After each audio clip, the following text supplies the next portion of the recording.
Okay, this is day 3 of my sourdough starter.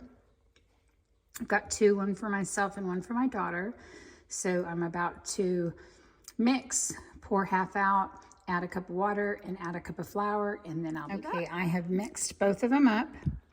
So I'm about to dump half of it out. You can see where it's at. It's right along the, let's see. It looks like it's about 3 pints, so it's right at 3 pints. No, wait. Yeah. 1 pint, 1.5 pint.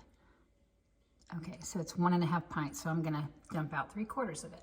So I have half of it poured out to about 1.5 cups, a little more than 1.5 cups. Added a cup of flour and a cup of filtered water, and I'm about to stir. So I've got the cup of flour and the cup of filtered water stirred into each one and vigorously stirred them to get the chunks out. Looks like there's still a little bit more in there that I'll have to go back and do, but this is day 3 of the sourdough starter.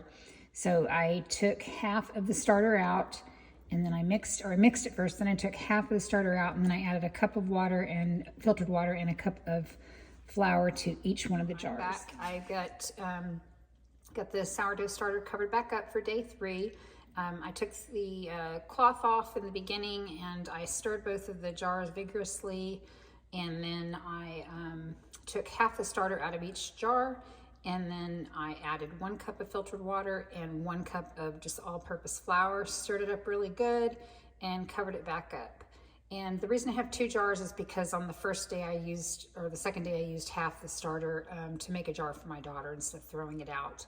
But today I threw out both the halves, so otherwise you just have tons and tons of starter. So that is what we've got for day 3 of our sourdough starter.